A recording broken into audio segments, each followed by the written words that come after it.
Satu Raja-Raja 20 ya, Bu? Ya, satu Raja-Raja 20, jadi 5 ayat ya per orang. Lima. Silakan. Satu Raja-Raja pasal 20 ayat 1 sampai 5. Samaria tertolong dari kepungan. 1. Ben-Hadad, Raja Aram, mengumpulkan seluruh tentaranya, 32 orang raja bersama-sama dia, beserta kuda dan kereta. Lalu ia mengepung Samaria dan memeranginya. 2. Kemudian ia mengirim utusan ke kota itu, kepada Ahab, Raja Israel. 3. Dengan pesan beginilah pesan Ben-Hadad. Emasmu dan perakmu adalah milikku, dan juga istri-istri dan anak-anakmu yang cantik-cantik adalah milikku. 4. Raja Israel menjawab, katanya, seperti bicaramu itulah, ya tuanku raja. Aku ini dengan segala yang ada padaku adalah milikmu. 5. Sesudah itu, utusan-utusan itu kembali dan berkata, beginilah pesan Ben-Hadad. Memang aku telah menyuruh orang kepadamu mengatakan emas dan perakmu, istri-istri dan anak-anakmu harus kau serahkan kepadaku. Amin. Ayat 6. Tetapi besok, kira-kira pada waktu ini, aku akan menyuruh pegawai-pegawaiku kepadamu, dan mereka akan menggeledah rumahmu dan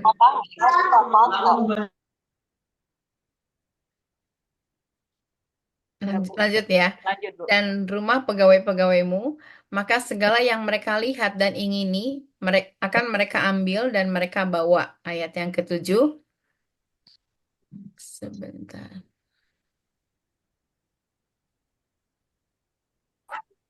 Lalu Raja Israel memanggil semua tua-tua negeri itu dan berkata, camkanlah orang ini mengikhtiarkan kecelakaan kita, sebab ia telah menyuruh orang kepadaku meminta istri-istriku, anak-anakku, emas dan perakku, dan aku tidak menolak memberikannya kepadanya. 8. Lalu kata semua tua-tua dan segenap rakyat itu kepadanya, janganlah dengarkan, janganlah luluskan. Ayat 9. Sebab itu ia berkata kepada utusan-utusan Ben-Hadad, katakanlah kepada tuanku raja, segala yang pertama kali kau suruhkan kepada hambamu ini, aku akan melakukannya. Tetapi tuntutan yang kemudian ini tidak dapat dikupenuhi. Lalu pergilah utusan-utusan itu dan menyampaikan jawab itu kepada Ben-Hadad. 10. Ben-Hadad menyuruh orang kepada Ahab dengan pesan, beginilah kiranya para Allah menghukum aku, bahkan lebih lagi daripada itu. Jika rakyat yang mengikut aku masih dapat menjemput segenggam penuh debu puing Samaria. Amin. 11. Tetapi Raja Israel menjawab, katanya, katakanlah orang yang baru menyandangkan pedang janganlah memegahkan diri seperti orang yang sudah menanggalkannya. 12. Segera sesudah Ben-Hadad mendengar perkataan itu, pada waktu ia sedang minum-minum dengan raja-raja di pondok, berkatalah ia kepada pegawai-pegawainya, aturlah barisanmu. Lalu mereka mengatur barisannya melawan kota itu. 13. Tetapi tiba-tiba tampillah seorang nabi kepada Ahab, Raja Israel, serta berkata, beginilah firman Tuhan, sudahkah kau lihat semua orang yang sangat ramai itu? Bahwasanya pada hari ini aku akan menyerahkan mereka ke dalam tanganmu, supaya engkau tahu bahwa akulah Tuhan. 14. Lalu bertanyalah Ahab, dengan bantuan siapa? Jawabnya, beginilah firman Tuhan, dengan bantuan orang-orang muda pengiring kepala daerah. Tanyanya pula, siapakah yang akan memulai perang? Jawabnya, engkau. 15. Kemudian dia menghitung jumlah orang-orang muda pengiring kepala daerah itu. Ada 232 orang banyaknya. Dan sesudah mereka itu ia menghitung jumlah seluruh rakyat, yakni segenap orang Israel, ada 7.000 orang banyaknya. Amin. Ayat 16. Lalu mereka maju menyerang pada waktu tengah hari, sementara Ben-Hadad minum-minum sampai mabuk di pondoknya, bersama dengan ke-32 raja yang membantunya. Ayat 17, ketika orang-orang muda mengiring kepala-kepala daerah itu maju berperang lebih dulu, maka Ben-Hadad menyuruh orang yang menyelidikinya dan Mereka memberitahukan kepadanya demikian. Ada orang-orang maju menyerang dari Samaria. Ayat 18. Lalu katanya, entah mereka datang dengan maksud damai, entah dengan maksud perang, tangkaplah mereka hidup-hidup. 19. Sementara itu keluarlah mereka itu dari dalam kota, yakni orang-orang muda, mengiring kepala-kepala daerah dan juga tentara yang mengikuti mereka. Ayat 20. Lalu mereka masing-masing membunuh lawan yang dihadapinya sehingga orang Aram itu melarikan diri dan dikejar oleh orang Israel. Tetapi Ben-Hadad, Raja Aram, dapat meluputkan diri dengan naik kuda beserta sejumlah orang berkuda. Amin. 21. Juga Raja Israel maju lalu memusnahkan kuda dan kereta itu dan mendatangkan kekalahan yang besar kepada orang Aram. 22. Lalu tampillah nabi itu kepada Raja Israel dan berkata kepadanya, baiklah, kuatkanlah hatimu, pertimbangkan dan pikirkanlah apa yang harus kau perbuat, sebab pada pergantian tahun Raja Aram akan maju menyerang engkau. 23. Pertempuran dekat kota Afek. Pegawai-pegawai Raja Aram berkata kepadanya, Allah mereka ialah Allah gunung, itulah sebabnya mereka lebih kuat daripada kita. Tetapi apabila kita berperang melawan mereka di tanah rata, pastilah kita lebih kuat daripada mereka. 24. Bertindaklah begini, pecatlah raja-raja itu masing-masing dari kedudukannya, dan angkatlah bupati-bupati menggantikan mereka. 25. Lalu kerahkanlah tentara sebanyak tentara yang telah gugur dari pihakmu itu, demikian pula kuda dan kereta sebanyak yang dahulu. Marilah kita berperang melawan mereka di tanah rata, pastilah kita lebih kuat daripada mereka.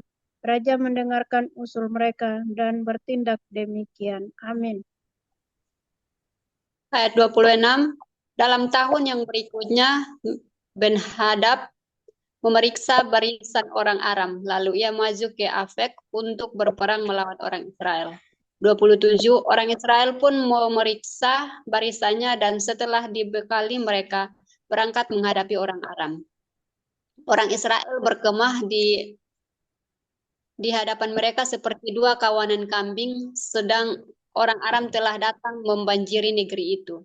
28. Maka tampillah abdi Allah dan berkata kepada Raja Israel, beginilah firman Tuhan, oleh karena orang Aram itu telah berkata, Tuhan ialah Allah gunung dan bukan Allah daratan. Maka aku akan menyerahkan seluruh tentara yang besar itu ke dalam tanganmu, supaya kamu tahu bahwa akulah Tuhan. 29. 7 hari lamanya mereka berkemah berhadap-hadapan, tetapi pada hari yang ketujuh mulailah pertempuran, dan pada suatu hari orang Israel menewaskan 100.000 orang berjalan kaki dari orang Aram itu. 30 orang-orang yang masih tinggal melarikan diri ke Afek, ke dalam kota, tetapi temboknya roboh menimpa ke 27.000 orang yang masih tinggal itu. Sementara itu Ben-Hadad melarikan diri dan masuk ke kota dan bersembunyi dari satu kamar ke kamar yang lain. Amin. Ayat 31. Lalu berkatalah pegawai-pegawainya kepadanya, ketahuilah kami telah mendengar bahwa raja-raja kaum Israel itu adalah raja-raja pemurah. Marilah kita menaruh kain kabung pada pinggang kita dan tali pada kepala kita, dan dengan demikian keluar menghadap Raja Israel. Barangkali ia akan menyelamatkan nyawamu. Ayat 32. Lalu mereka melilitkan kain kabung pada pinggang mereka dan tali pada kepala mereka. Kemudian mereka pergi menghadap Raja Israel sambil berkata, hambamu Ben-Hadad berkata, kiranya tuanku membiarkan aku hidup. Jawabnya, masih hidupkah dia? Dia saudaraku. 33. Orang-orang itu menganggap hal itu sebagai tanda yang baik. Maka segeralah mereka berpegang pada perkataannya itu, lalu berkata, memang saudaramu Ben-Hadad. Sesudah itu berkatalah Ahab, pergilah, ambil dia. Jadi keluarlah Ben-Hadad mendapatkan dia, lalu diajak naik ke atas kereta. 34. Kata Ben-Hadad kepadanya, kota-kota yang telah diambil bapakku dari pihak bapakmu akan kukembalikan. Engkau boleh juga membuat pasar bagimu di Damsyik, seperti yang dibuat bapakku di Samaria, dan aku sendiri, kata Ahab, lalu membiarkan engkau pergi dengan perjanjian. Lalu ia mengadakan perjanjian dengan dia dan membiarkannya pergi. Nubuat tentang hukuman yang akan menimpa Ahab. 35. Seorang dari rombongan Nabi berkata kepada temannya atas perintah Tuhan, pukullah aku. Tetapi orang itu menolak memukulnya. Amin. 36. Lalu ia berkata kepadanya, oleh sebab engkau tidak mendengarkan suara Tuhan, ketahuilah apabila engkau pergi daripadaku, seekor singa akan menerkam engkau. Dan ketika orang itu pergi daripadanya, maka seekor singa bertemu dengan dia lalu menerkam dia. 37. Kemudian Nabi itu bertemu dengan orang lain, lalu ia berkata, pukullah aku. Orang itu memukul dan melukai dia. 38. Sesudah itu Nabi itu pergi dan berdiri menantikan raja di jalan sambil menyamar dengan membubuh kain pembalut pada matanya. 39. Pada waktu raja lewat, ia mengadukan halnya kepada raja, katanya, ketika hambamu ini maju ke tengah pertempuran, tiba-tiba ada seorang meninggalkan barisan dan membawa seorang kepadaku sambil berkata, jagalah orang ini, jika ia hilang dengan cara bagaimanapun juga, maka nyawamu adalah ganti nyawanya, atau engkau harus membayar setalenta perak. 40. Ketika hambamu ini repot sana sini, orang itu menghilang. Kemudian Raja Israel itu berkata kepadanya, begitu jugalah hukumanmu, engkau sendiri telah menetapkannya. Amin. Bu Juli, 41. 41. Lalu segeralah ia membuka kain pembalut itu dari matanya, sehingga Raja Israel mengenali dia sebagai seorang dari rombongan Nabi. 42. Kata Nabi itu kepadanya, beginilah firman Tuhan, oleh karena engkau telah membiarkan lolos orang yang dikhususkan bagiku untuk ditumpas, maka nyawamu adalah ganti nyawanya, dan rakyatmu ganti rakyatnya. 43. Lalu Raja Israel pergi ke istananya dengan kesal hati dan gusar, maka sampailah ia di Samaria. Kebun anggur Nabot, pasal 21. Sudah itu terjadilah hal yang berikut. Nabot orang Israel mempunyai kebun anggur di Yisrael di samping istana Ahab Raja Samaria. Ayat 2, berkatalah Ahab kepada Nabot, berikanlah kepadaku kebun anggurmu itu supaya kujadikan kebun sayur, sebab letaknya dekat rumahku. Aku akan memberikan kepadamu kebun anggur yang lebih baik daripada itu sebagai gantinya. Atau jikalau engkau lebih suka, aku akan membayar harganya kepadamu dengan uang. Amin. Sampai 3, Bu Juli. 5 ayat. Kurang 1 pasal lagi. Satu ayat. Ayat 3. Jawab Nabot kepada Ahab, kiranya Tuhan menghindarkan aku daripada memberikan milik pusaka nenek moyangku kepadamu. Amin. Ibu Ning, silakan pasal ayat 4 sampai 8. 1 Raja-Raja 21 ayat 4. Lalu masuklah Ahab ke dalam istananya dengan kesal hati dan gusar karena perkataan yang dikatakan Nabot orang Yisrael itu kepadanya. Tidak akan kuberikan kepadamu milik pusaka nenek moyangku. Maka berbaringlah ia di tempat tidurnya dan menelungkupkan mukanya dan tidak mau makan. Ayat 5. Lalu datanglah Isabel, istrinya, dan berkata kepadanya, apa sebabnya hatimu kesal sehingga engkau tidak makan? Lalu jawabnya kepadanya, sebab aku telah berkata kepada Nabot orang Yisrael itu, berikanlah kepadaku kebun anggurmu dengan bayaran uang, atau jika engkau lebih suka, aku akan memberikan kebun anggur kepadamu sebagai gantinya. Tetapi sautnya, tidak akan kuberikan kepadamu kebun anggurku itu. Kata ayat 7, kata Isabel istrinya kepadanya, bukankah engkau sekarang yang memegang kuasa raja atas Israel? Bangunlah, makanlah, dan biarlah hatimu gembira. Aku akan memberikan kepadamu kebun anggur Nabot, orang Israel itu.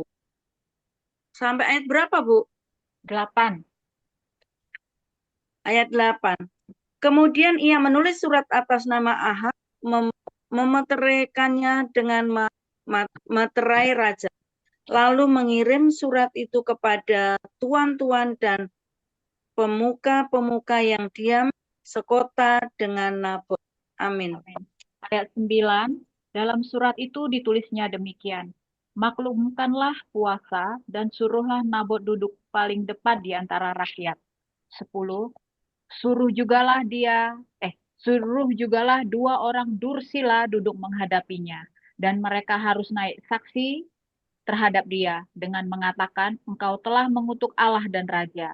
Sesudah itu bawalah dia keluar dan lemparilah dia dengan batu sampai mati. 11, orang-orang sekotanya, yakni tua-tua dan pemuka-pemuka yang diam di kotanya itu melakukan seperti yang diperintahkan Isabel kepada mereka, seperti yang tertulis dalam surat yang dikirimkannya kepada mereka. 12, mereka memaklumkan puasa dan menyuruh Nabot duduk paling depan di antara rakyat. 13, kemudian datanglah 2 orang, yakni orang-orang dursila itu, lalu duduk menghadapi Nabot. Orang-orang dursila itu naik saksi terhadap Nabot di depan rakyat. Katanya, Nabot telah mengutuk Allah dan Raja. Sesudah itu mereka membawa dia keluar kota, lalu melempari dia dengan batu sampai mati. Amin. Silakan Bu Cahya. 14. Saya ya. Iya. 14. Setelah itu mereka menyuruh orang kepada Isabel mengatakan, Nabot sudah dilempari sampai mati. 15. Segera sesudah Isabel mendengar bahwa Nabot sudah dilempari sampai mati, berkatalah Isabel kepada Ahab, bangunlah, ambillah kebun anggur Nabot, orang Nazaret itu, menjadi milikmu. Karena Nabot yang menolak memberikannya kepadamu dengan bayaran uang sudah tidak hidup lagi. Ia sudah mati. 16. Segera sudah Ahab mendengar bahwa Nabot sudah mati, ia bangun dan pergi ke kebun anggur Nabot, orang Nazaret itu, untuk mengambil kebun itu menjadi miliknya. 17. Tetapi datanglah firman Tuhan kepada Elia, orang Tisbe itu. Bunyinya, bangunlah, pergilah menemui Ahab, raja Israel yang di Samaria. Ia telah pergi ke kebun anggur Nabot untuk mengambil kebun itu menjadi miliknya. 19. Katakanlah kepadanya demikian, beginilah firman Tuhan, engkau telah membunuh serta merampas juga. Katakan pula kepadanya, beginilah firman Tuhan, di tempat anjing telah menjilat darah Nabot, di situ jugalah anjing akan menjilat darahmu. Udah ya? Tadi 14, 15, 16, 17, 18. 18 sampai 18. Ya udah lewat. Udah 19, ya udah lanjut Bu DP 20. Oke, 20. Kata Ahab kepada Elia, sekarang engkau mendapat aku, hai musuhku. Jawabnya, memang sekarang aku mendapat engkau, karena engkau sudah memperbudak diri dengan melakukan apa yang jahat di mata Tuhan.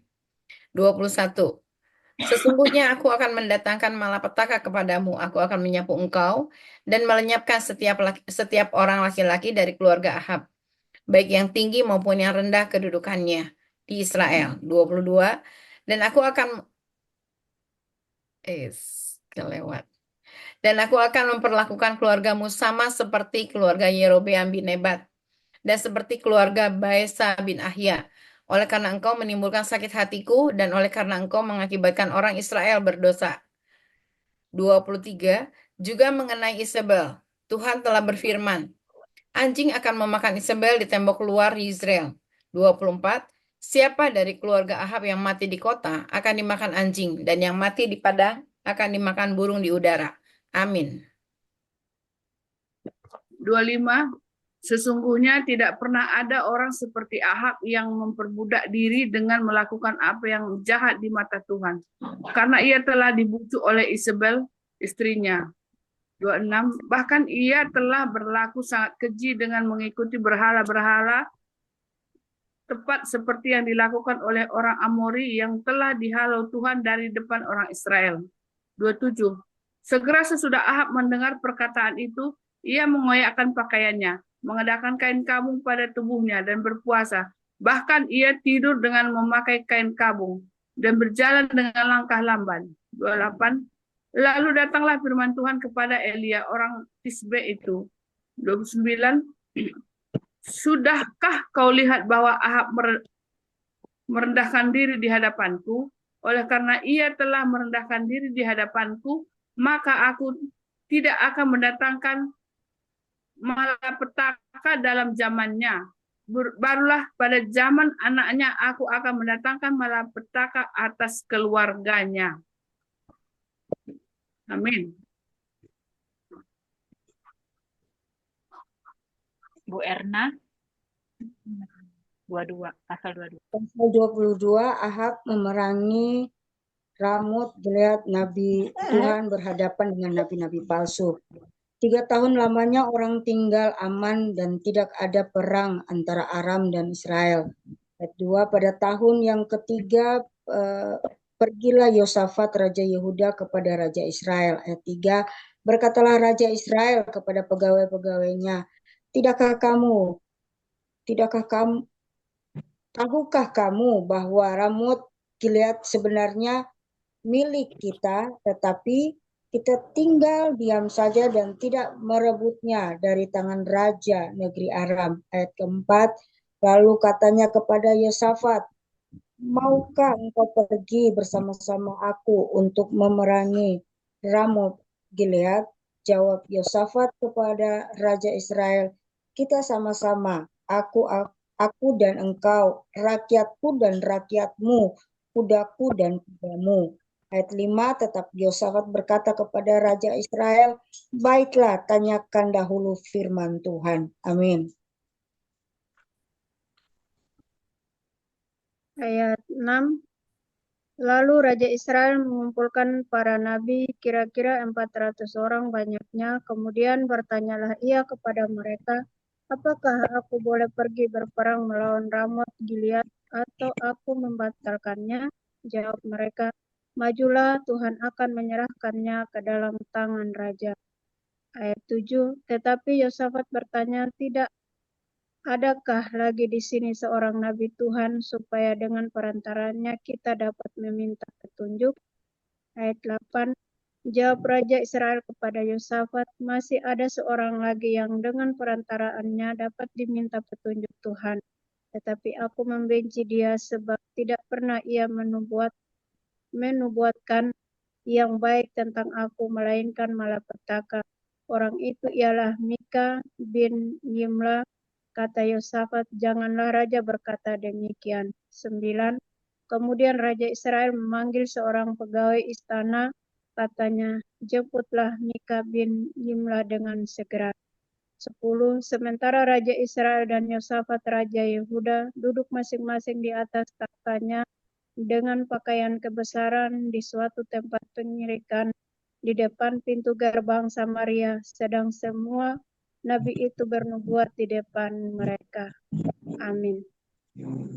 Ayat 11, maka Zedekia bin Kenaana membuat tanduk-tanduk besi lalu berkata, beginilah firman Tuhan, dengan ini engkau akan menanduk Aram sampai engkau menghabiskan mereka. 12, semua nabi itu bernubuat demikian, katanya, majulah ke Ramot Gilead dan engkau akan beruntung.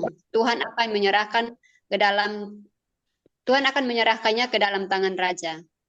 13, suruhan yang pergi memanggil Mika itu berkata kepadanya, ketahuilah nabi-nabi itu sudah sepakat meramalkan yang baik bagi raja. Hendaklah engkau juga berbicara seperti salah seorang daripada mereka dan meramalkan yang baik. 14. Tetapi Mika menjawab, demi Tuhan yang hidup, sesungguhnya apa yang akan difirmankan Tuhan kepadaku, itulah yang akan kukatakan. 15.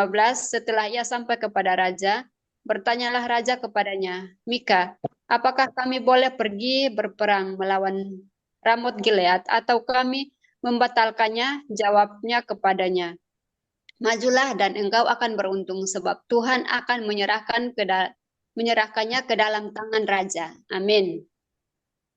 Ayat 16, tetapi raja berkata kepadanya, sampai berapa kali aku menyuruh engkau bersumpah, supaya engkau mengatakan kepadaku tidak lain dari kebenaran demi nama Tuhan? 17, lalu jawabnya, telah kulihat seluruh Israel bercerai-berai di gunung-gunung seperti domba-domba yang tidak mempunyai gembala. Sebab itu Tuhan berfirman, mereka ini tidak punya tuan, baiklah masing-masing pulang ke rumahnya dengan selamat. 18, kemudian Raja Israel berkata kepada Yosafat, bukankah telah kukatakan kepadamu, tidak pernah ia menubuatkan yang baik tentang aku, melainkan hanya malapetaka? 19, kata Mika, sebab itu kedengarkanlah firman Tuhan. Aku telah melihat Tuhan sedang duduk di atas tatanya, dan segenap tentara sorga berdiri di dekatnya, di sebelah kanannya dan di sebelah kirinya. 20, dan Tuhan berfirman, siapakah yang akan membujuk Ahab untuk maju berperang, supaya ia tewas di Ramot Gilead? Maka yang seorang berkata begini, yang lain berkata begitu. Amin. 21. Kemudian tampillah suatu roh, lalu berdiri di hadapan Tuhan, ia berkata, aku ini akan membujuknya. Tuhan bertanya kepadanya, dengan apa? Jawab ayat 22 jawabnya, aku akan keluar dan menjadi roh dusta dalam mulut semua nabinya. Ia berfirman, biarlah engkau membujuknya dan engkau akan berhasil pula. Keluarlah dan perbuatlah demikian. 23, karena itu sesungguhnya Tuhan telah menaruh roh dusta ke dalam mulut semua nabimu ini. Sebab Tuhan telah menetapkan untuk menimpakan malapetaka kepadamu. 24, sesudah itu tampillah Zedekia bin Kenaana, ditamparnya lah pipi Mika serta berkata, mana boleh roh Tuhan pindah daripadaku untuk berbicara kepadamu. 25, tetapi Mika menjawab, sesungguhnya engkau akan melihatnya pada hari engkau lari dari satu kamar ke kamar yang lain untuk menyembunyikan diri. Amin. Bu Juli, ayat 26. Ayat 26, berkatalah Raja Israel, tangkaplah Mika, bawa dia kembali kepada Amon, penguasa kota, dan kepada Yoas, anak raja. Dan katakan, beginilah titah raja, masukkan orang ini dalam penjara dan beri dia makan roti dan minum air serba sedikit sampai aku pulang dengan selamat. 28, tapi jawab Mika, jika benar-benar engkau pulang dengan selamat, tentulah Tuhan tidak berfirman dengan perantaraanku. Lalu disambungnya, dengarlah hai bangsa-bangsa sekalian. 29, sudah itu majulah Raja Israel dengan Yosafat, Raja Yehuda, ke Ramot Gilead. 30, Raja Israel berkata kepada Yosafat, aku akan menyamar dan masuk pertempuran, tapi engkau pakailah pakaian kebesaranmu. Lalu menyamarlah Raja Israel, kemudian masuk ke pertempuran. Amin. Udah ya? Udah. Ibu Ning 31 sampai 35. Saya ya. Iya, Bu. 31. Adapun Raja Negeri Aram telah memberi perintah kepada para panglima pasukan keretanya, 32 orang banyaknya. Demikian. Janganlah kamu berperang melawan sembarang orang, melainkan melawan Raja Israel saja. 32. Segera sesudah para panglima pasukan kereta itu melihat Yosafat, mereka berkata, itu pasti Raja Israel. Lalu majulah mereka untuk menyerang dia, tetapi Yosafat berteriak. Segera sesudah para panglima pasukan kereta itu melihat bahwa dia bukanlah Raja Israel, maka undurlah mereka daripadanya. 34. Tetapi seseorang menarik panahnya dan menembak dengan sembarang saja dan mengenai Raja Israel sambungan baju sirahnya. Kemudian ia berkata kepada pengemudi keretanya, "Putar, bawa aku keluar dari pertempuran, sebab aku sudah luka." 35. Tetapi pertempuran itu tetap seru pada hari itu, dan raja tetap ditopang berdiri di dalam kereta berhadapan dengan orang Aram itu, sampai ia mati pada waktu petang, dan darahnya mengalir dari lukanya ke dalam palung kereta. Amin. Amin. Bu Marina bisa baca 36 sampai 40? Silakan, Bu. 36. Kira-kira pada waktu matahari terbenam, terdengarlah teriakan di sepanjang barisan tentara itu, masing-masing ke kotanya, masing-masing ke negerinya. Raja sudah mati, maka pulanglah mereka ke Samaria. Lalu mereka menguburkan raja di Samaria. Ketika kereta itu dicuci di tepi telaga Samaria, maka darah raja dijilat anjing, sedang perempuan-perempuan sundal mandi di tempat itu, sesuai dengan firman Tuhan yang telah diucapkannya. Selebihnya, dari riwayat Ahab dan segala yang dilakukannya serta istana gading dan segala kota yang didirikannya, bukankah semuanya itu tertulis dalam kitab sejarah raja-raja Israel? Demikianlah Ahab mendapat perhentian bersama-sama dengan nenek moyangnya, maka Ahazia anaknya menjadi raja menggantikan dia. Amin. Yosafat Raja Yehuda 41. Yosafat anak Asa menjadi raja atas Yehuda dalam tahun keempat zaman Ahab Raja Israel. 42. Yosafat berumur 35 tahun pada waktu ia menjadi raja, dan 25 tahun lamanya ia memerintah di Yerusalem. Nama ibunya ialah Azuba anak Silhi. 43. Ia hidup mengikuti jejak Asa ayahnya, ia tidak menyimpang daripadanya dan melakukan apa yang benar di mata Tuhan. 44. Hanya bukit-bukit pengorbanan tidak dijauhkan. Orang masih mempersembahkan dan membakar korban di bukit-bukit itu. 45. Dan Yosafat hidup dalam damai dengan Raja Israel. Amin. Lanjut Bu Nur. 46.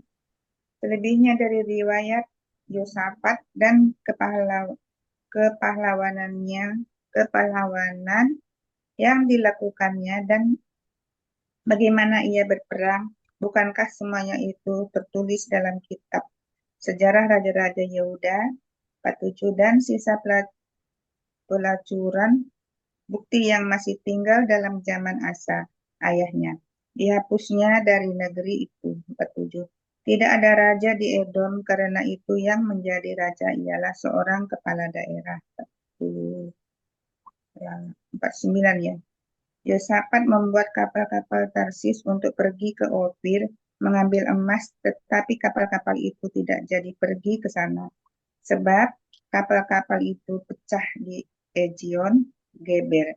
50. Pada waktu itu Ahazia, anak Ahab, berkata kepada Yosafat, "Baiklah, anak buahku, pergi bersama-sama anak buahmu dengan kapal-kapal itu."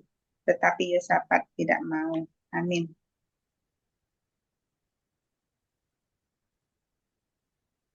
Ayat 51. Kemudian Yosafat mendapat perhentian bersama-sama dengan nenek moyangnya, dan ia dikuburkan di samping nenek moyangnya di kota Daud, bapa leluhurnya. Maka Yoram anaknya menjadi raja menggantikan dia. Ahazia, raja Israel. Ayat 52. Ahazia anak Ahab menjadi raja atas Israel di Samaria dalam tahun ke-17 zaman Yosafat, raja Yehuda. Dan ia memerintah atas Israel 2 tahun lamanya. 53. Ia melakukan apa yang jahat di mata Tuhan dan hidup menurut kelakuan ayahnya dan ibunya dan Yerobeam bin Nebat, yang telah mengakibatkan orang Israel berdosa pula. Terakhir, ia beribadah kepada Baal dan sujud menyembah kepadanya, dan dengan demikian ia menimbulkan sakit hati Tuhan, Allah Israel, tetapi seperti yang dilakukan tepat seperti yang dilakukan ayahnya. Amin. Amin. Baik Ibu-Ibu, kita sudah selesai membaca 3 pasal, kita akan bersaat teduh. Nah, nanti setelah saat teduh, kita akan dibantu di pengulasan ya per pasal, nanti dibantu oleh Ibu Erna, lalu per pasal ini juga kita, siapa yang punya rema boleh berbagi gitu ya. Jadi saya akan pasangkan dulu sejenak musik rohani, kita minta tuntunan Roh Kudus untuk menanamkan satu rema yang siap kita bagikan.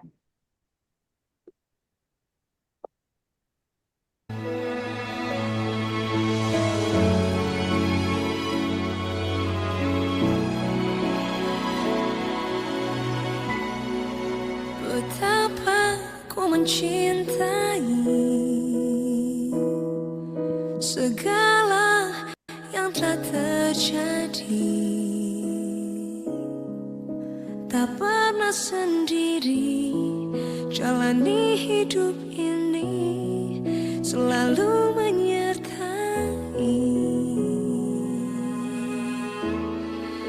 Betapa ku menyadari di dalam hidupku ini Kau selalu memberi rancangan terbaik oleh karena kasih. Bapa, sentuh hatiku, ubah hidupku menjadi yang baru, bagai emas yang murni. Kau membentuk bejana hatiku. Bapa, ajarku mengerti sebuah kasih yang selalu memberi, bagai air mengalir yang tiada pernah berhenti.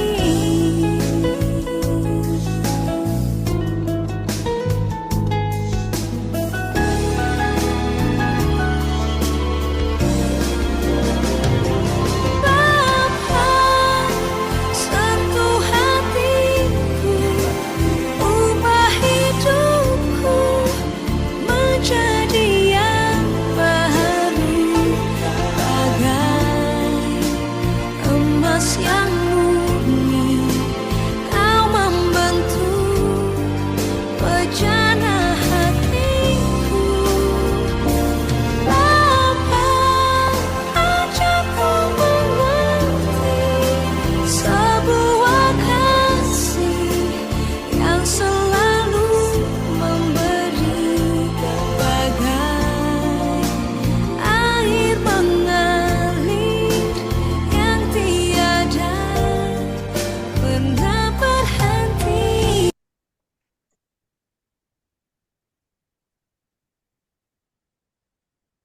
Iya, baik Bu Erna bisa membantu untuk membahas. Ya, selamat malam Ibu-ibu. Ya, saya bukan pakar ya, tapi saya ingin Bergantian dengan Bu berbagi Dede. ya, berbagi sedikit apa yang didapat dari 1 Raja-Raja pasal yang ke-20 ya, ke-20 dulu.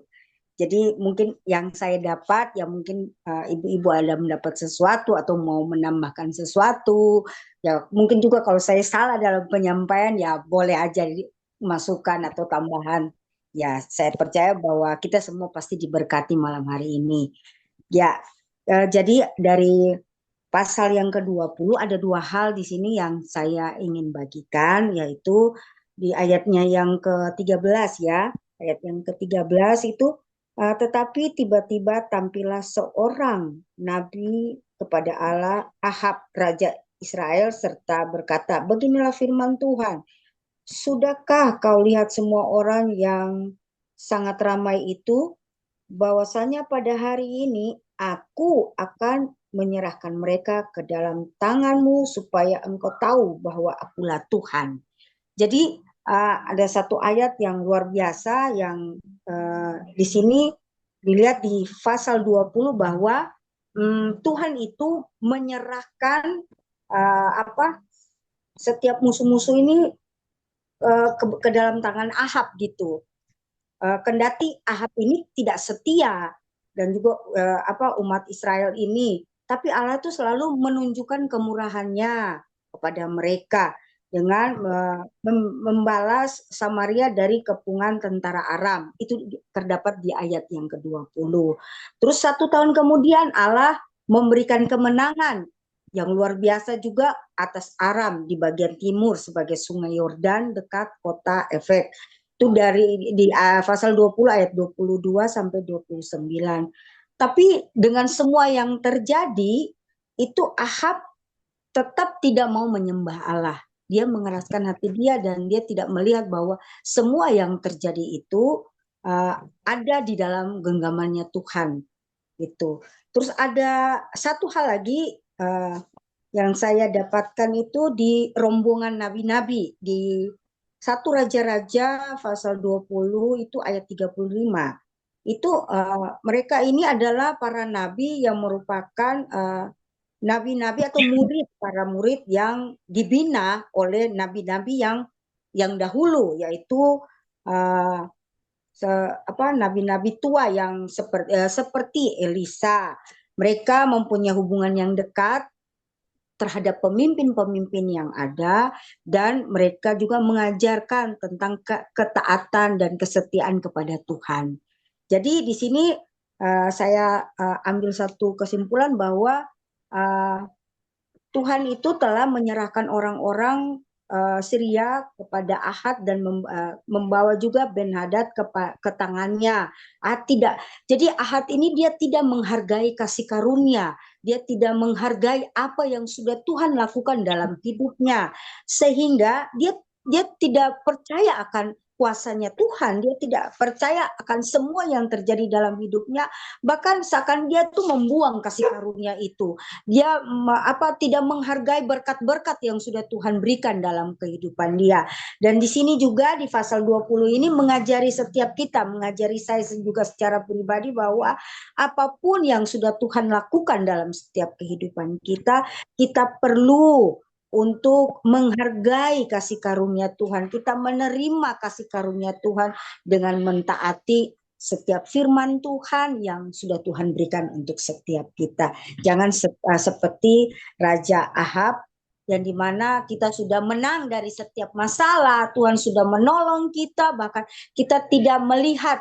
Mungkin hari-hari ini juga kita belum melihat pertolongan itu, tapi mari kita mau belajar bahwa kita masih hidup sampai hari ini, kita masih bisa melewati hari-hari dengan penuh dengan kemenangan, penuh dengan mujizat, itu semua karena kasih karunia Tuhan.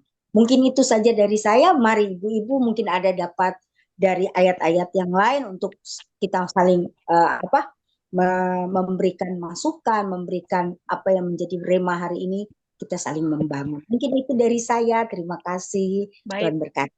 Bu Erna, ada yang dari 20 ibu-ibu? Ada rema yang didapat dari pasal 20 dulu ya. Silakan. Bu Juli, pasal 20 dulu ada? Bu Dede? Pasal 20? Enggak ya? Oke. Lanjut Bu Erna, pasal 21.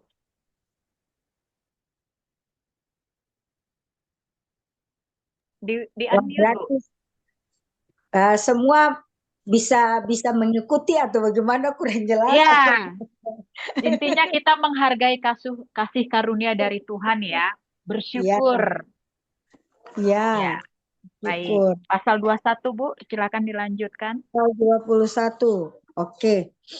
Pasal 21 di sini yang saya dapat bahwa Ahab, Raja Samaria yang ingin membeli kebun anggur milik Nebat. Namun Nebat itu menolak menjualnya karena kebun itu adalah milik pusaka keluarganya. Jadi kebun anggur ini adalah milik, kalau Kalau kita kan tahu bahwa itu pusaka orang tua nenek moyang kita gitu. Jadi dia itu menghargai dan dia itu tidak mau menjual itu kepada Raja Ahab. Seperti itu. Dan apa yang terjadi, Ahab ini menjadi marah dan sedih karena Nabot itu tidak menjual itu atau tidak memberikan itu kepada Raja Ahab. Nah, di sini saya melihat bahwa kisah ini menunjukkan betapa berbahayanya keserakahan dan keinginan yang kita tidak jalankan sesuai dengan kehendak Allah, seperti itu ya. Jadi ini Raja Ahab ini luar biasa ya, dia kayak istilahnya mau mengambil milik orang lain. Ya, kalau semua bilang serakah berarti tahu ya. Kalau orang Ambon bilang galojo. Maksudnya pingin ambil yang bukan punya dia mau saja harus dia miliki barang itu. Padahal itu kan milik orang lain gitu. Dia memaksa keinginan dia untuk memiliki apa yang sebenarnya bukan miliknya dia. Terus yang kedua itu yang saya lihat lagi itu Isabel ya. Roh Isabel ini. Isabel istri daripada Raja Ahab ini adalah wanita yang sangat berpengaruh ya waktu itu, sehingga dia juga berpengaruh tapi pengaruhnya itu negatif, bahkan pengaruh yang membuat orang salah gitu dalam menjalankan atau memberikan satu perintah kepada orang-orang yang seharusnya tidak dia berikan perintah itu gitu. Jadi dia tuh membawa sesuatu yang pengaruh yang negatif kepada orang. Perkataannya itu sangat apa istilahnya ya, sangat membuat orang itu tidak memberikan sesuatu yang positif, yang membangkitkan atau yang menguatkan, bahkan dia mengambil keputusan tanpa ngomong sama suaminya, seperti itu. Kan di ayat kita bisa baca di ayat yang ke-21 pasal 21 itu bahwa Raja Ahab ini kan sedih dan dia bilang kenapa kamu tidak mau makan, seperti itu. Dan langsung dia nggak tanya kira-kira gimana, tapi langsung dia mengambil satu tindakan tanpa sepengetahuan daripada suaminya, seperti itu. Dan hal yang ketiga di sini yang saya melihat bahwa kisah ini menunjukkan bahwa Allah adalah Allah yang adil dan tidak membiarkan dosa itu ada gitu. Dia tidak sekali-kali kompromi dengan apa yang menjadi kesalahan kita, apa yang sudah kita lakukan. Bahwa apapun yang kita lakukan itu ada hukumannya, seperti itu. Ya mungkin itu saja dari saya. Mari silakan semuanya boleh berbicara. Baik, silakan ibu-ibu ada yang mendapatkan rema di pasal 21. Silakan Bu Juli. Kalau saya mendapatkannya, kita sebagai istri jangan sampai seperti Isabel gitu kan. Jadi suaminya seperti itu, tapi seperti mendukung gitu perbuatan suaminya gitu kan. Jadi dia melakukan hal yang jahat di mata Tuhan gitu. Nah ini mengingatkan kita bagaimana kita berfungsi sebagai istri itu ketika suami perilakunya seperti itu, bagaimana kita memberikan masukan yang baik gitu, memberikan masukan yang positif gitu, yang mungkin supaya dia itu tidak hatinya itu menjadi kesal gitu kan sama Nabot gitu kan, memberikan pandangan-pandangan yang baik gitu. Jadi di sini saya melihat peran kita sebagai istri juga penting gitu di dalam keluarga gitu, bagaimana kita bersikap melihat segala sesuatunya itu, punya pandangannya itu mengarahkannya kepada hal-hal yang baik, di mana hal tersebut tidak di mata Tuhan itu tidak jahat gitu. Itu aja sih Bu, terima kasih. Baik, terima kasih Bu DP, silakan. Saya sedikit aja sih. Ini tuh yang saya lihat tuh lucu ya, sikapnya Ahab itu kayak anak kecil. Kalau dia nggak dapet sesuatu yang diinginkannya, ngambek gitu kan. Ini kan sebenarnya sikap anak kecil ya. Waktu dia marahnya itu dia menghadap ke tembok. Nah, pada saat itu saya ngelihat dia itu seorang raja, tapi karakteristik itu sama seperti anak yang ya bukan seorang level raja gitu. Terus yang kedua yang saya dapat juga, Isabel itu menghalalkan berbagai macam cara supaya menyenangkan hati suaminya. Nah, ini yang harus kita waspadai. Kadang-kadang kita ingin menyenangkan hati suami, tapi caranya salah gitu. Bahkan di sini dikatakan dia membayar orang untuk bersaksi dusta. Kemudian dia juga menghadapkan Nabot ini supaya akhirnya tanpa basa-basi lagi gitu. Ini penghakiman dunia ya. Ketika orang misalnya diperhadapkan kepada satu masalah, kemudian ada saksi, saksinya itu nggak ditanya lagi saksi yang lain, nggak dipanggil lagi. Nah ini yang sekarang sebenarnya terjadi gitu kan. Nah ketika ada saksi dusta ini, akhirnya langsung diputuskan gitu, diputuskan bahwa Nabot itu bersalah tanpa ada pembelaan dari Nabot gitu. Padahal sebenarnya kan Nabot itu sedang mempertahankan haknya gitu kan. Dia tidak ingin apa yang menjadi hak warisnya dia itu akhirnya kembali kepada orang lain gitu. Jadi dua hal ini yang sekarang lucu juga gitu kalau misalnya ngelihat sikap dari Ahab, kemudian Isabel yang membela Ahab padahal dia udah tahu kalau Ahab itu salah. Nah, ini yang harus waspada. Itu aja sih mungkin Bu Joli. Makasih. Baik, ada ibu lain? Kalau tidak saya nambahin ya.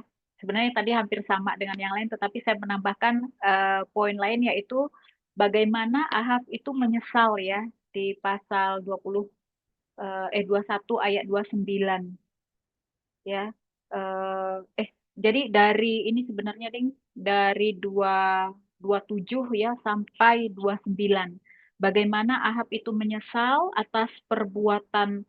Jadi dia ia telah menyesal karena dia terbujuk oleh Isabel istrinya seperti itu. Kemudian dia mengoyakkan pakaiannya, mengenakan kain kabung pada tubuhnya dan berpuasa itu di pasal ayat 27. Nah, setelah itu Tuhan berkata, "Sudahkah kau lihat bahwa Ahab merendahkan diri di hadapanku? Oleh karena ia telah merendahkan diri di hadapanku, maka aku tidak akan mendatangkan malapetaka di zamannya, tetapi di zaman barulah dalam zaman anaknya aku akan mendatangkan malapetaka atas keluarganya." Jadi saya melihat juga di sini bahwa ketika seseorang benar-benar menyesal atas perbuatannya, yang tadi itu yang sudah diuraikan oleh Bu Dede, Bu Juli dan Bu Erna ya, menyesal atas apa yang sudah dilakukan dan Tuhan melihat hati ya, menyesal beneran atau pura-pura itu kan Tuhan tahu. Nah, karena dia memang benar-benar melihat sudah merendahkan diri, Tuhan itu menangguhkan hukuman. Nah, tapi hukuman itu tetap jalan, tetapi ditangguhkan. Nah, ini yang saya lihat, wah, hukuman itu ternyata tetap jalan ya, ditangguhkan, tidak di zaman dia, tetapi di zaman anaknya. Ini seperti yang sudah pernah kita baca sebelumnya juga, begitu ya. Jadi penghukuman itu tidak di zamannya, kalau nggak salah Saul ya kemarin ya yang kita baca, tetapi di zaman generasi berikutnya. Nah ini juga terjadi, ternyata memang tidak si Ahab yang kena, tetapi di generasi berikutnya. Jadi sebenarnya pembelajaran juga sih untuk kita ya, bahwa kita pun harus berhati-hati juga dengan apa yang kita lakukan. Seperti itu. Kalau kita sudah tahu ini satu perbuatan yang memang mendukakan hati Tuhan, ya jangan dilakukan, gitu kan? Kita kan tidak tahu ya pembalasan ini mungkin akan terjadi. Memang tidak terjadi di zaman kita, tetapi bisa jadi terjadi di zaman anak kita gitu, di zaman generasi yang akan kita lah, ya entah kapan itu kita tidak tahu, entah generasi keberapa. Tapi kalau dari baca di sini, ternyata Tuhan itu ngasih malapetaka atas anaknya di zaman anaknya. Ini kan ngeri juga ya, gitu ya. Jadi itu rema saya Bu Erna menambahkan setelah dari Bu Juli, Bu Erna dan Bu Dedek tadi. Itu aja dari saya. Thank you. Ada ibu-ibu lain? Kalau tidak lanjut ke dua-dua ya Bu Erna ya. Silakan.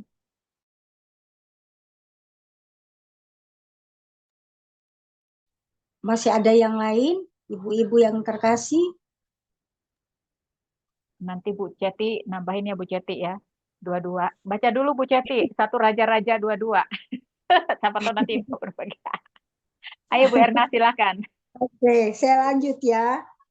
Ya, kalau untuk pasal yang ke-22, yang saya dapat itu ada 400 Nabi Ahad Ahab. Bukan nabi Tuhan yang benar. Jadi 400 nabi Ahab ini bukan nabi yang benar, tapi tokoh-tokoh agama yang bernubuat sesuai dengan apa yang diinginkan oleh raja pada waktu itu. Jadi ini ngeri juga ya. Ini ngeri juga. Jadi 400 nabi Ahab waktu itu adalah bukan nabi Tuhan yang benar, tapi mereka adalah tokoh-tokoh agama yang bernubuat sesuai dengan apa yang diinginkan oleh raja. Terus yang berikutnya adalah Mika meniru, Nabi Mika ini meniru atau nubuat para nabi palsu yang tadi itu, dia meniru sehingga Raja Ahab ini mengetahui bahwa dia tidak sungguh-sungguh. Dan pada akhirnya juga Mika kemudian menyampaikan penglihatan nubuatan yang benar yang dia terima dari Allah, maksudnya Ahab akan mati dan Israel akan mundur dan kembali ke negerinya. Jadi di sini di pasal 22 ini di sini Mika ini meniru para nabi-nabi yang awalnya itu yang 400 nabi itu, dan pada akhirnya dia memberitakan penglihatan atau nubuatan yang benar yang sesuai dengan apa yang Tuhan berikan kepada dia. Dan berikutnya lagi bahwa di sini ada roh dusta yang dianggap sebagai salah satu alat iblis atau roh jahat yang diutus Allah untuk menghukum Ahab dan para nabi palsu dalam dosa mereka. Jadi hati mereka itu begitu mengeras terhadap kebenaran sehingga Allah akhirnya menyerahkan mereka kepada kebohongan sebagai hukuman yang pantas kepada mereka. Seperti itu ya. Ya mungkin itu saja dari saya. Jadi pada akhirnya kita benar-benar harus banyak berdoa karena akhir-akhir ini terlalu banyak nabi-nabi yang ada, dan jangan sampai nabi-nabi yang ada terlalu banyak ini akhirnya membuat kita melenceng dari nubuatan yang benar-benar dari Tuhan sendiri. Dan saya percaya bahwa Tuhan itu bisa berbicara pada setiap kita, untuk setiap kita, dari orang-orang yang ada di sekeliling kita, baik itu dari anak-anak kita, dari suami, bahkan dari pemimpin kita, bahkan dari keluarga kita. Tuhan itu sanggup berbicara kepada setiap kita. Yang penting bagaimana saat ini kita membangun hubungan kita secara pribadi dengan Tuhan, sehingga kita bisa mendengar atau bisa melihat, bisa merasakan bahwa apa yang benar, apa yang dari Tuhan, itu yang kita harus pahami. Dan kita pasti, saya percaya bahwa Roh Kudus itu ada di setiap kita. Kita akan peka untuk melihat, untuk mendengar, untuk memahami apa yang Roh Kudus akan katakan untuk setiap kita. Jangan sesat, jangan membuat keadaan sekeliling kita, karena ya ini terutama di Semarang ya ada banyak sekali terjadi. Saya tidak tahu di kota-kota lain, tapi akhir-akhir ini, akhir zaman ini, terlalu banyak orang mengatasnamakan nabi dan berbicara atas nama Tuhan. Saya tidak menghakimi, tapi marilah kita di akhir zaman ini semakin dekat kepada Tuhan, supaya kita bisa, istilahnya firman Tuhan bilang, kita menguji. Yang benar kita terima, yang tidak benar kita tolak itu dan kita putuskan itu. Amin. Itu saja dari saya. Baik, saya terima kasih Bu ya. mempersiapkan. Terima kasih Bu Erna ya. Tadi saya baca juga itu. Sesungguhnya Tuhan telah menaruh roh dusta ke dalam mulut semua nabimu itu. Sebab Tuhan telah menetapkan untuk menimpanya malapetaka bagimu. Serem juga ya. Tuhan bisa juga ngasih roh dusta ya. Baik, ada ibu-ibu lain? Silakan untuk rema di pasal 22. Silakan, ada yang mau memberikan rema. Ini menarik ya. Kita di sini memang diminta untuk menjadi bijak dalam bergaul ya. Jangan mudah terlalu percaya dengan nubuat-nubuat ya. Takutnya itu tadi seperti yang dikatakan tadi. Terlalu banyak sudah nabi-nabi palsu dengan nubuat-nubuatnya. Jadi memang kita itu mulai inilah apa ya. Jangan menjadi pengejar nubuat seperti itu. Kita sudah punya Tuhan nih. Kita minta langsung Tuhan nubuatkan sendiri gitu. Kita memang harus bijak ya ibu-ibu ya di zaman sekarang, kata Bu Erna tadi, bijak dalam pergaulan ya, supaya kita juga tidak sesat seperti itu, tidak sesat atas ajaran-ajaran yang belum tentu benar dan tidak sesuai dengan firman Tuhan. Bu Ceti mau silakan Bu Ceti. Iya, luar biasa firman ini. Ya. Saya baru baca separuh saja sampai ayatnya ke-9 ini. Saya tertarik ini dengan ini. Kenapa saya bilang saya tertarik? Di sini ayat 4 lalu katanya kepada Yosafat, maukah engkau pergi bersama-sama aku untuk memerangi Ramot Gilead? Jawab Yosafat kepada Raja Israel, kita sama-sama aku dan engkau. Jadi di sini Yosafat mengajak Raja Israel untuk berperang ya di Ramot Gilead. Nah di situ. Tetapi Yosafat berkata kepada Raja Israel, baiklah tanyakan dahulu firman Tuhan. Berarti dia belajar untuk dia bertanya dulu sama firman Tuhan, bertanya sama Tuhan, apakah boleh dia dengan Raja Israel berperang di situ. Tetapi Raja Israel di sini dia malah mengumpulkan para nabi sekitar 400 orang. Kemudian dia tidak bertanya kepada Tuhan lewat firman Tuhan, karena di sini Yosafat menyampaikan di ayat yang ke-5, baiklah tanyakan dahulu firman Tuhan. Berarti dia mengajak Raja Israel untuk menanyakan Tuhan, menanyakan bahwa apakah dia boleh berperang. Tetapi di sini saya lihat ayat ke-6 ini seperti dia tidak mau bertanya Tuhan, Raja Israel. Dia mau menanyakan nabi. Ya, yang tadi dibilangi nabi-nabi palsu. Dia tidak berusaha. Ya, benar akhir-akhir zaman ini kita melihat banyak mujizat-mujizat terjadi sehingga orang lebih pilih mujizat dibandingkan dengan pilih firman. Ya. Tadi pagi aku dapat lagu tuh luar biasa dari NTT ya. Baca firman. Ada lagu satu yang baru saya dengar itu tentang baca firman. Kemudian lalu saya berpikir bahwa oh iya Tuhan mengajarkan aku untuk tetap merenungkan firman. Ya puji Tuhan ya di tempat di mana Bu Joli membuka Zoom ini itu luar biasa. Kemudian saya lanjut, tetapi Yosafat bertanya, tidak, karena Raja Israel dia tidak mau mendengarkan Yosafat berkata tanya Tuhan dulu. Dia berupaya untuk mengumpulkan para nabi, 400 orang itu untuk bertanya para nabi, tetapi nabi itu menyampaikan, dia kan bertanya, apakah aku boleh pergi berperang melawan Ramot Gilead atau aku membatalkannya? Jawab mereka, ini nabi yang menjawab, para nabi yang tadi 400 orang itu menjawab, majulah, Tuhan akan menyerahkannya ke dalam tangan raja.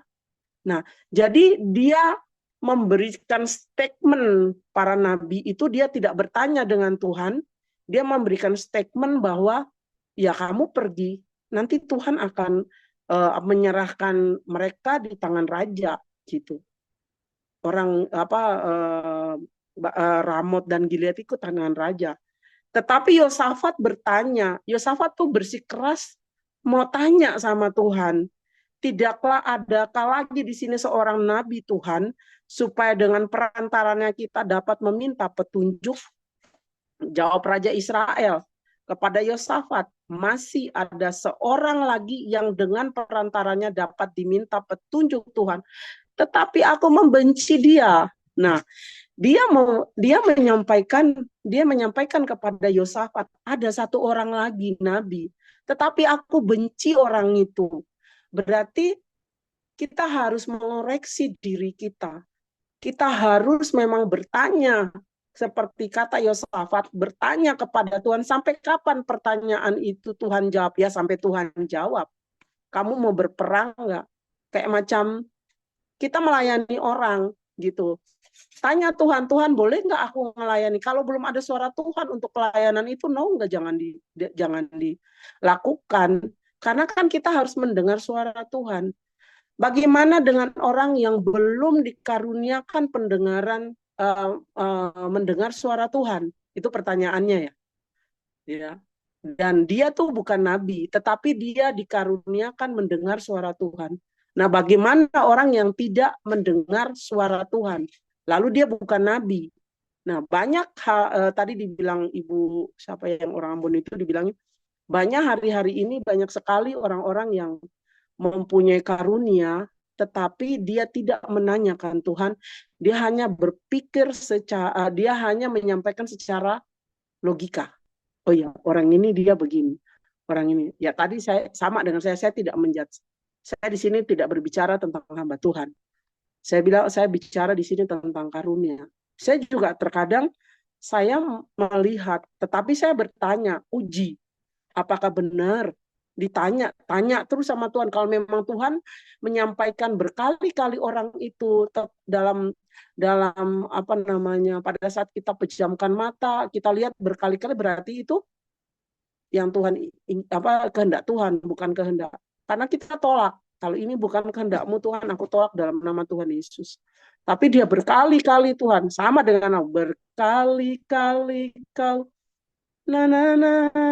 berkali-kali. Nah, itu sama dengan itu. Nah, kemudian lanjut, tetapi aku membenci dia. Berarti si Raja Israel ini dia menyampaikan ada satu nabi, tapi aku nggak suka sama dia. Aku nggak suka dengan kelakuannya. Loh, dia menyampaikan baru dia nggak suka dengan sifatnya nabi itu, maksudnya apa? Itulah. Kemudian sebab tidak pernah ia menubuatkan yang baik tentang aku. Oh, berarti Raja Israel nih, kita manusia air-air ini kalau ada hamba Tuhan yang menyampaikan, oh kamu nanti diberkati, kamu akan ke depannya berkatmu melimpah, kamu akan mendapatkan terobosan, amin, aminnya kenceng. Gitu. Tapi kalau ada nubuatan yang menyampaikan bahwa kamu harus merendahkan diri di hadapan Tuhan, aminnya kecil. Bahkan tidak ada amin. Benar nggak Ibu-Ibu? Ya, bahkan tidak ada amin. Kok dia nubuatannya sih? Kamu harus bertobat dulu. Roh persinahanmu ini belum diputuskan. Roh amarahmu belum diputuskan. Kamu harus bertobat dulu. Nah, yang tadi katakan amin pada saat dia terima berkat kenceng banget. Tapi pada saat pelayanan selanjutnya, kamu belum ada pelepasan, kamu harus dilepaskan. Kutuk persinahan ada di kamu, kamu harus lepaskan dulu. Oh, kutuk persinahan, aku aja nggak bersinah. Kalau ini gimana ini? Tapi dia mungkin melakukan, tapi dia menutupi itu. Nah, itu yang disampaikan. Nah, kita harus benar-benar memilah mana yang baik. Di sini kan dibilang, tetapi aku membenci dia sebab tidak pernah menubuatkan yang baik tentang aku. Berarti Raja Israel ini dia mau menubuatkan yang baik-baik saja. Dia tidak mau seperti Yosafat atau Nabi ini yang dia tidak mau menubuatkan Raja Israel ini yang jelek-jelek, yaitu manusia, kelakuan manusia seperti itu. Ya. Melainkan malapetaka. Jadi kamu contohnya Raja Israel itu dinubuatkan bangsa daerahmu akan mengalami kekeringan, daerahmu akan dijarah barang-barangmu. Nah itu dia nggak mau terima itu. Nah kemudian orang itu ialah Mika dan bin Wimla. Kata Yosafat, janganlah raja berkata demikian. Jadi ada bukan pembantahan, ada kerendahan hati di dalam diri Yosafat sehingga dia menyampaikan kepada Raja Israel untuk dia tidak mengatakan hal yang buruk terhadap si Mika bin Yimla. Jadi dia tidak mau, Yosafat ini tidak mau si Mika bin Yimla ini dicemooh oleh Raja Israel. Nah, dan juga kepada diri kita, kepada orang-orang yang hidupnya di dalam Tuhan, kita harus menerima apa yang jahat menjadi koreksi, apa yang memang sukar bagi kita itu harus menjadi koreksi buat kita, sehingga ke depannya kita dapat memperbaiki apa yang disampaikan Tuhan buat kita. Ya, malam hari ini saya mungkin membahas sampai ayatnya yang ke-8. Saya akan terus akan membaca ayat ini. Jadi saya cuma garis kesimpulannya dalam nama Yesus. Ininya kenceng banget. Kita sebagai manusia, sebagai umat pilihan Allah, harus benar-benar menyaring apa kehendak Tuhan dan apa kehendak manusia. Sehingga kehendak Tuhan itu yang terjadi dalam hidup kita, bukan kehendak manusia yang terjadi dalam hidup kita. Tuhan Yesus berkati. Amin. Wah, endingnya menarik ini ya. Bagus. Baik, Bu Ceti. Karena Bu Ceti yang terakhir, boleh kita tutup di dalam doa ya. Langsung aja tutup di dalam doa. Bu Ceti tutup doa tutup dan doakan juga kami semua. Oke. Ya. Terima kasih Tuhan Yesus. Kami adalah anak-anak-Mu Tuhan Yesus yang sudah dimeteraikan oleh darah Tuhan Yesus. Kami ada sampai pada malam hari ini Tuhan bukan karena kekuatan kami Tuhan. Kami ada malam hari ini bukan karena kemampuan kami. Bukan karena kegagahan dan kepintaran kami Tuhan. Untuk mengartikan firman-Mu Tuhan.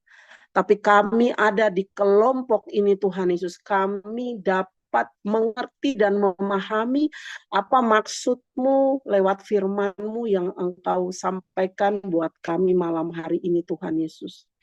Tuhan, jadilah kami seperti Yosafat yang selalu dapat mengerti apa maksud-Mu lewat firman-Mu Tuhan. Kami mau sering bertanya apa yang Engkau lakukan buat kami di hari ini, apa yang akankah Engkau lakukan buat kami di hari-hari mendatang Tuhan. Ajarlah kami seperti Yosafat yang hidupnya hanya mengandalkan firman-Mu, yang hidupnya hanya tahu Engkau yang menyuruh kami, bukan kami yang mau melakukan dengan pikiran kami Tuhan. Demi nama Tuhan Yesus, kami taruh pikiran kami taruh hati kami hanya tertuju kepadamu Tuhan Yesus.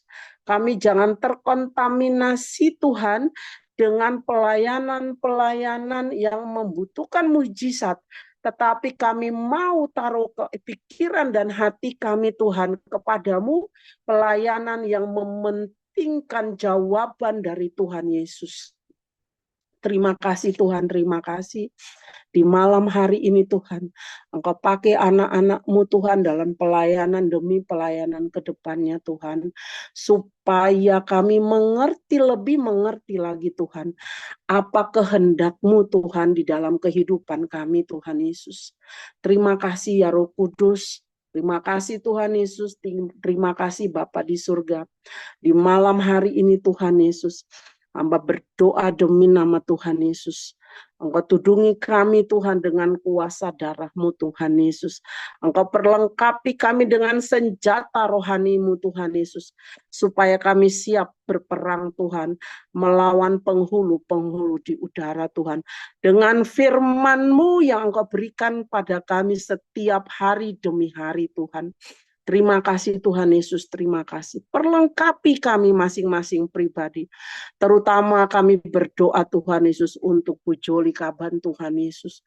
Tuhan dia membuka satu komunitas Tuhan Yesus di mana anak-anak-Mu Tuhan merenungkan firman-Mu Tuhan Yesus.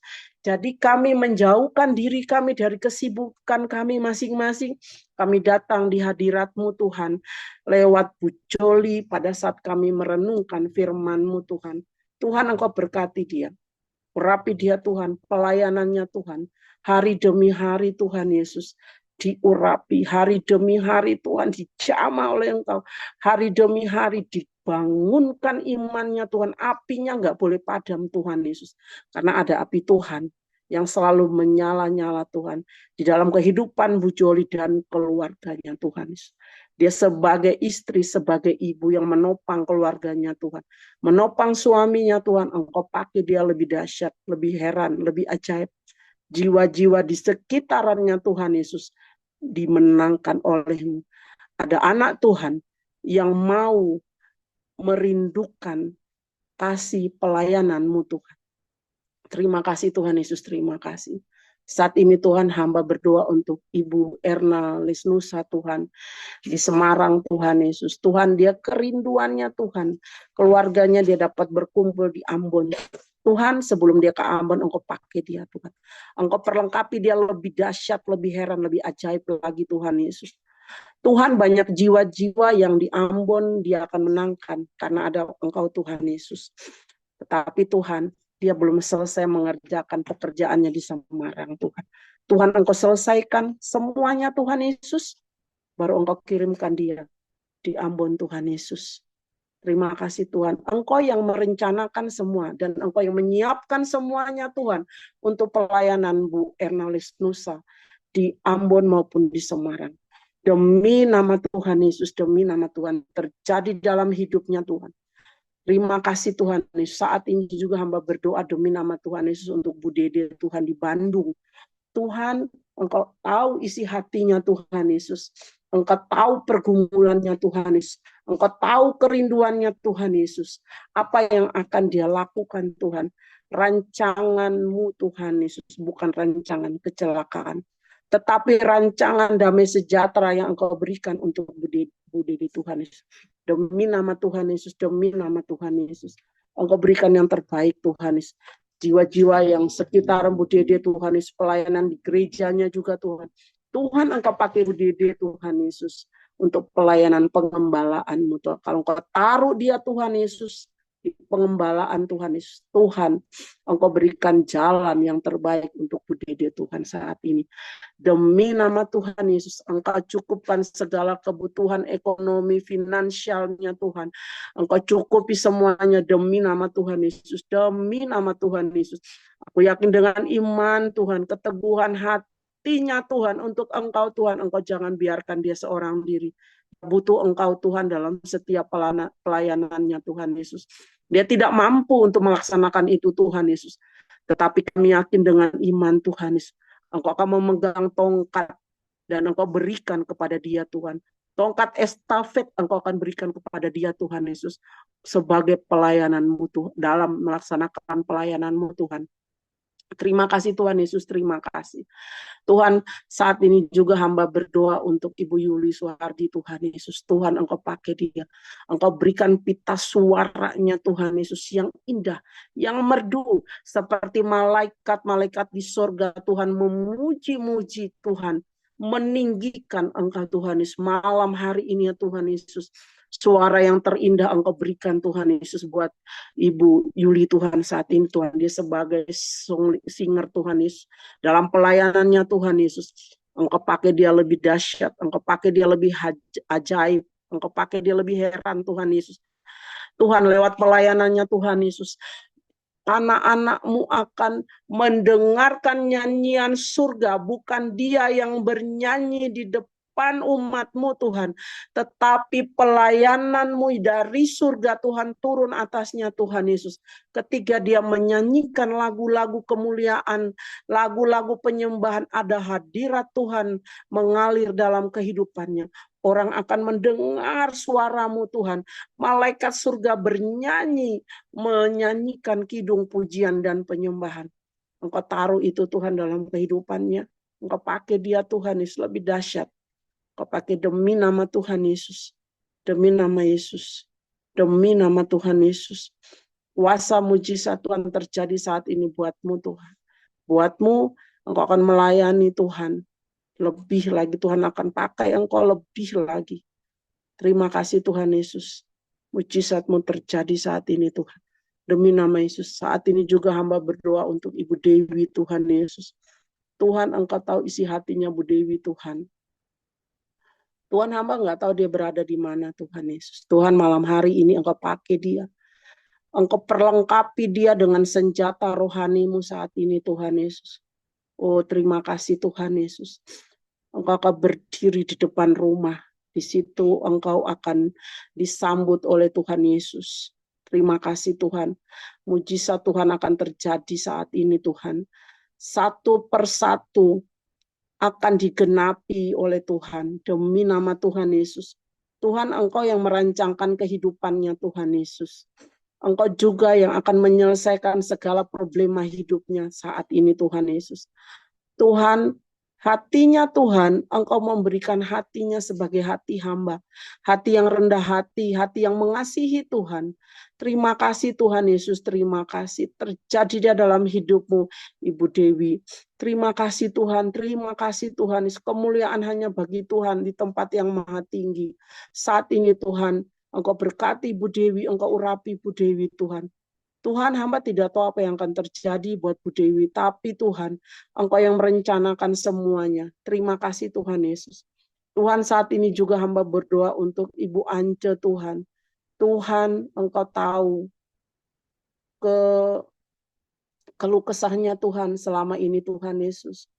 Tuhan, semakin hari semakin dia memikul bebannya Tuhan, dadanya semakin sesak Tuhan. Tuhan ampuni dia Tuhan Yesus. Ampuni Tuhan Ibu Ance Tuhan saat ini. Tuhan, taruh hatinya Tuhan untuk hanya melekat kepadamu Tuhan. Taruh hatinya Tuhan Yesus hanya mengandalkan Engkau dalam hidupnya. Taruh hatimu Tuhan Yesus untuk selalu rendah hati. Terima kasih Tuhan Yesus, terima kasih. Terima kasih Tuhan, roh amarah aku putuskan demi nama Tuhan Yesus. Demi nama Tuhan Yesus. Terjadi ada belas kasihan Tuhan mengalir saat ini kepadamu Ibu Ance. Terima kasih Tuhan, terima kasih Tuhan.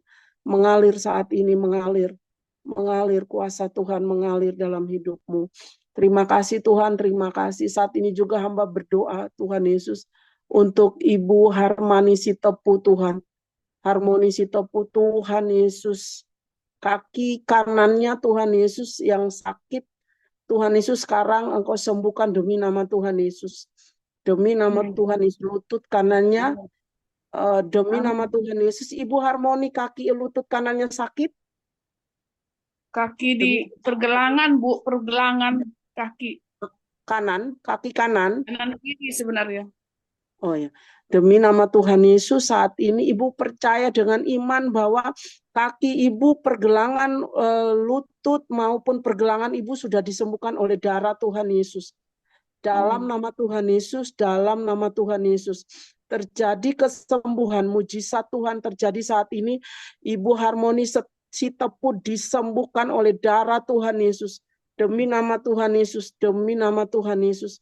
Terima kasih Tuhan Yesus, terima kasih Engkau yang bekerja atas Ibu Harmoni Sitepu saat ini disembuhkan oleh darah Tuhan Yesus. Ibu Sitepu minta terima kasih aja sama Tuhan Yesus. Hamba berdoa juga untuk Ibu Nur Cahaya, Ibu Sophie, Ibu Marina K. Ibu Marina K, Tuhan Yesus, Engkau tahu isi hatinya Tuhan. Engkau jamah Tuhan Yesus.